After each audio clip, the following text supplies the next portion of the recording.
The literary theory and school of criticism that our project serves to explore is New Historicism and Cultural Studies.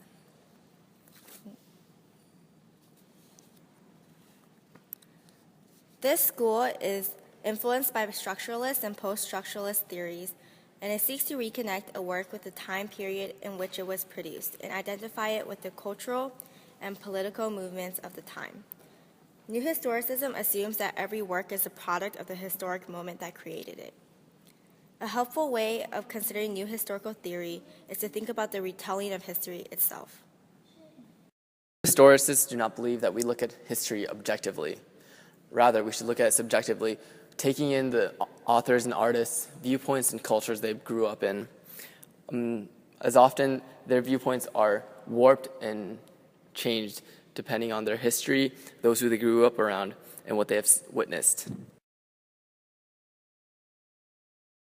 For example, Silent Spring was written by Rachel Carson in 1962, criticizing environmental problems caused by synthetic pesticides. This reflects her background as an aquatic biologist and full-time nature writer. Her personal experience and research of the environmental degradation caused by DDT influenced her writing of the novel. In much the same way, Mark Twain's background was reflected in The Adventures of Huckleberry Finn. Mark Twain, who was actually named Samuel Langhorne Clemens, grew up in the town of Hannibal, Missouri on the Mississippi River. Growing up in Hannibal allowed him to experience the beauty of the river firsthand and inspired him to obtain his steamboat pilot license. Mark Twain's familiarity with the Mississippi is reflected in Huck's adventures down the river with Jim, and the descriptions of the river, towns, and boats in the novel.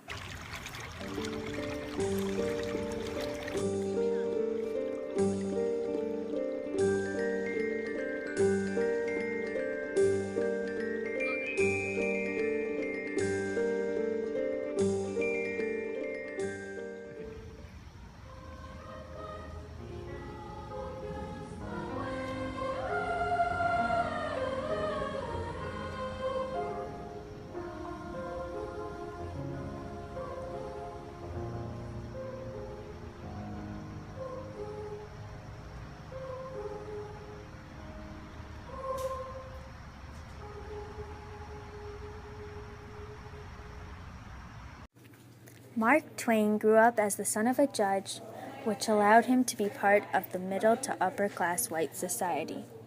Therefore, he was able to witness the hypocritical nature of civilized society firsthand. He came into contact with Southern church hypocrisy often, especially where Christian men lived a lifestyle that went against the teachings of their beliefs, such as drinking and killing. This brings into question the duality of Southern society's morals.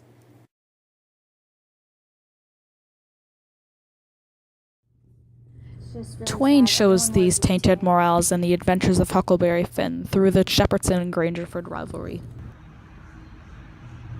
These two families claim to be pure Christians with strong faith, yet they are shown participating in violent duels.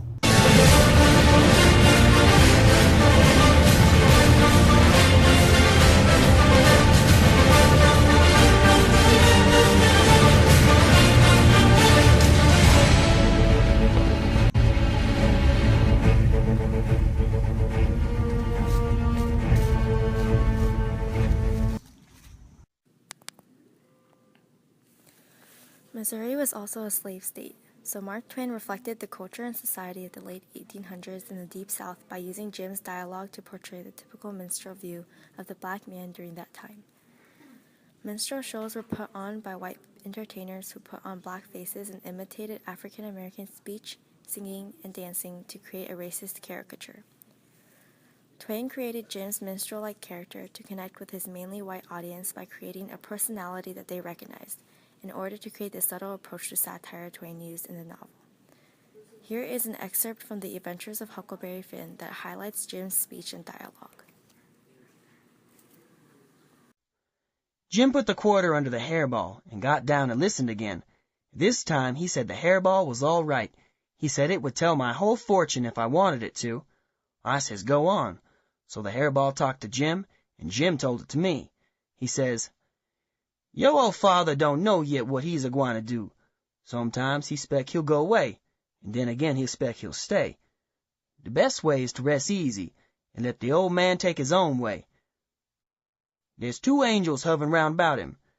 One of 'em is white and shiny, and t'other one is black. The white one gets him to go right a little while, then the black one sail in and bust it all up. A body can't tell yet which one gwine to fetch him at the last, but you is all right. You gwine to have considerable trouble in your life, and considerable joy. Sometimes you gwine to get hurt, and sometimes you gwine to get sick, but every time you's gwine to get well again. There's 2 gals flying about you in your life. One of 'em's light, and t'other one is dark. The one is rich, and t'other is poor. You's gwine to marry the poor one first, and the rich one by and by. You wants to keep away from the water as much as you can, and don't run no risk, case it's down in the bills that you's gwine to get hung."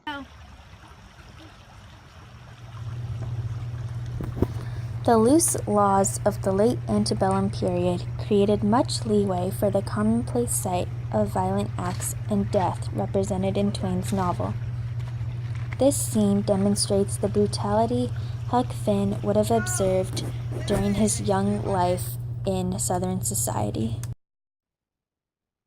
This next clip from the 1993 film adaptation of the novel illustrates the traditional Southern ideology that was routine when Mark Twain was alive, and the time period the Adventures of Huckleberry Finn is set in.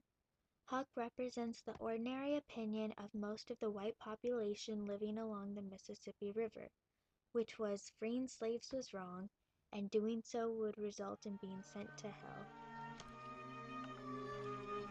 Smell that, Huck? Smell like freedom. And if that's K-Row, I'm a free man. And when I'm free, I'm gonna work hard and save every penny and buy my wife and my children. And if they won't sell them, I'll steal them. You wouldn't. Well, if they won't sell them, Huck, they're my wife and my children. It ain't right that they be bought and sold. Someone gonna do it. Ought to be me. Listen to yourself. You hear what you're saying? Selling people and using them for slaves ain't right, huh? But somehow... That's the way it is. And that's the way it's always been. But it ain't right, Huck. Don't you see that to be true? Slavery ain't right. All men should be free. Never heard such talk in my life.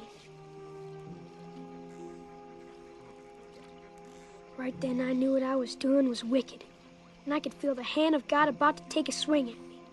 Then suddenly I knew what I had to do. I had to turn Jim in.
Go for it.